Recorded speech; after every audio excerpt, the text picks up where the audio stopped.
Arratsaldeko 7:13 gaur emango zaio hasiera Espainiako Superkopari Arabiako lurretan azken urteetan bezala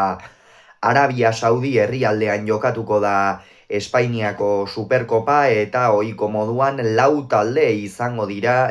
bertan batetik egungo txapelduna Barcelona, egungo azpi txapelduna Real Madrid eta eurekin batera izango dira Atletico Madrid eta Atletik. Egia esan txapelketa irekia izan ohi da beti hau, gainera denboraldiaren, Gabon osteko tarte horretan harrapatu ohi du azken urte hauetan,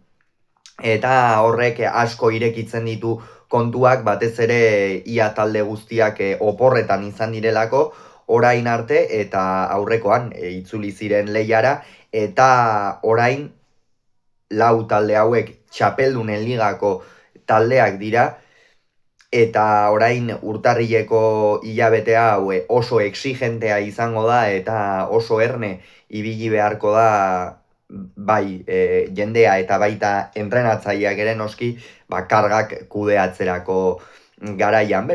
Banan egingo dugu eta gero pronostikoa emango dugu, favorito nor ikusten dudan esanez. Lehenengo taldea Barcelona izango litzake. Hansi Flicken taldea ongi kokatuta da, ligako lidertzan, ez dauka behar bada joan den urtean zuen distira, jokoari dagokionez, aurrekoan ere Espainolen aurka ikusi genuen, Korneian zenbat sufritu zuten, baina gaurkoan esango nuke, halako torneo laburretan ongi moldatzen den taldea dela. Joan den urtean beste ikuspegi bat eman zion Hansi Flickek Bartzelonari, erasoan askoz ere talde eraginkorragoa da, atzealdean ere sendotasuna lortu du, naiz eta aurrekoan Espainolen aurka zenbait aukera sortu zituen talde perikoak, baina bestalde esango nuke aurten Joan Garziarekin esate baterako asmatu dute, inolako zalantzari gabe, fitxaketa ezin hobea izan da eta funtsezkoa Bartzelonarentzat, naiz eta joan den denboraldian Txesnik maila ona eman zuen,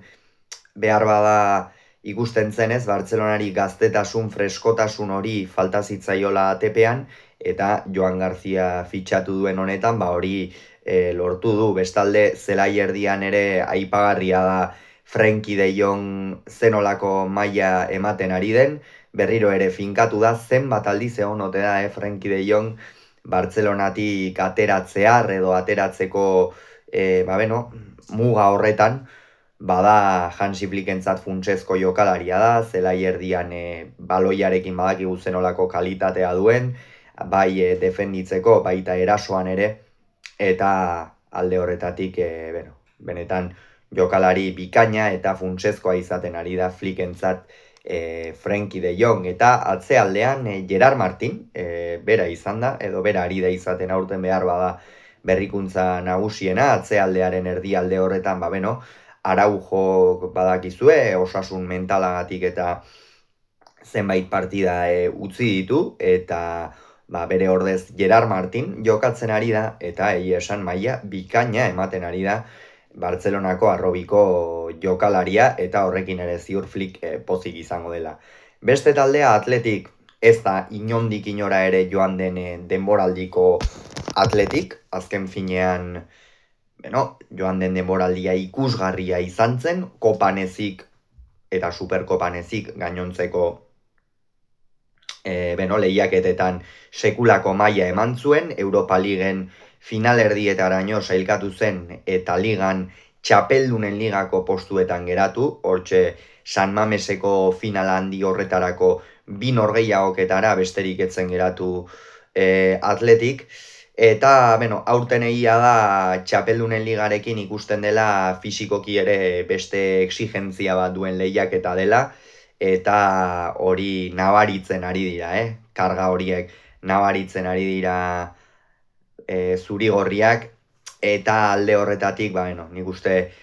Valverde horren ondorioz askotan ari da, 11koak aldatzen, ezin du 11ko zehatz bat finkatu,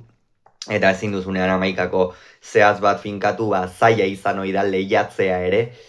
baina beti hor dagoen taldea da, edozein irabazteko gai dena, edozein momentutan, eta ikusiko dugu, ea zer gertatzen den Atletikekin. Real Madrid, aurrekoan 5-1 xeatu zuen Betis, erraz eta nagusitasun osoz irabazi zion, baina egia da denboraldi honetan zehar batez ere atzealdean dituen hutsuneak eta kontuan hartuta akatsa gehiegi egiten ari dela, eta aurrealdean ere behar bada estabil espero zena bezain fin, eta espero zena bezain fin diot azkenean Kylian Mbappe bai, orain badirudi, orain naiz eta mina hartuta dagoen, baina denbora luzez bai erregulartasun batekin aritu dela, atea ikusiz, desberdintasuna markatuz, baina esate baterako Vinicius eta Bellingham ez dabiltza fin azken bolada honetan, eta Real Madrideko izarrak ongi egotea funtsezkoa da taldeak ongi joka dezan, eta emaitzak aurrera atera ditzan. Hala ere Xabi Alonsorengan ikusten da, zuzendaritzak baduela konfiantza, aurten fitxatu dute Tolosako entrenatzailea,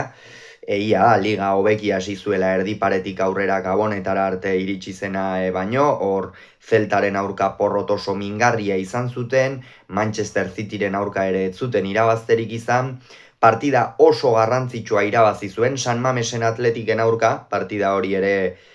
Xabi Alonsoren oraina eta gero baten, orain eta gero baten mugarri edo izan zela esan daiteke, eta, egia da ez dela behar bada oso distiratsu jokatzen ari, baina emaitzak atera behar izan dituenean atera du, eta badirudi goraka datorren taldea dela. Eta azkenik Atletico Madrid, aurrekoan Realaren aurka egia esan ongi aritu zen, baina ez dakit nola esan, gehiago eman dezaken talde bat dela iruditzen zait. Berriro ere aurrekoan aipatu genuen, Simeone berriro ere 4-4-2ko sistema horretara itzuli da, Atletico Madrid sendotasun handia erakusten du batez ere atzealdean, eta zelai erdian sistema horrekin aurkariak ez hainbesteko arriskua sortzeko,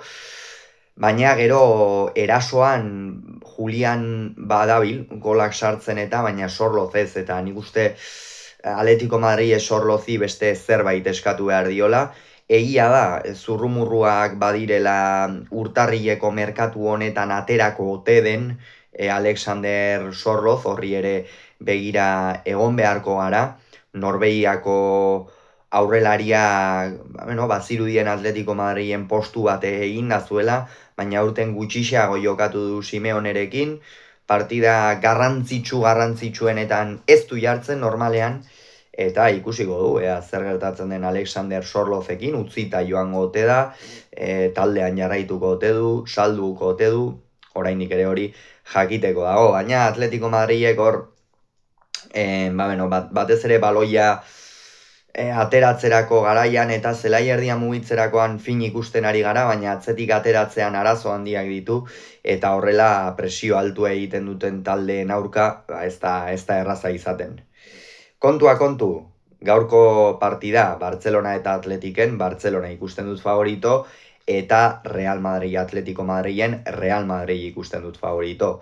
Eta finala Bartzelona Real Madrid izango litzake, eta une honetan kontuak dauden bezala, Real Madrid ikusten dut Superkopa hau irabazteko favorito. Ikusiko dugu, zer gertatzen den, gu Bartzelonak eta Atletikek jokatuko duten norgehiagoka amaitu bezain pronto, hementxe analisia egingo dugu.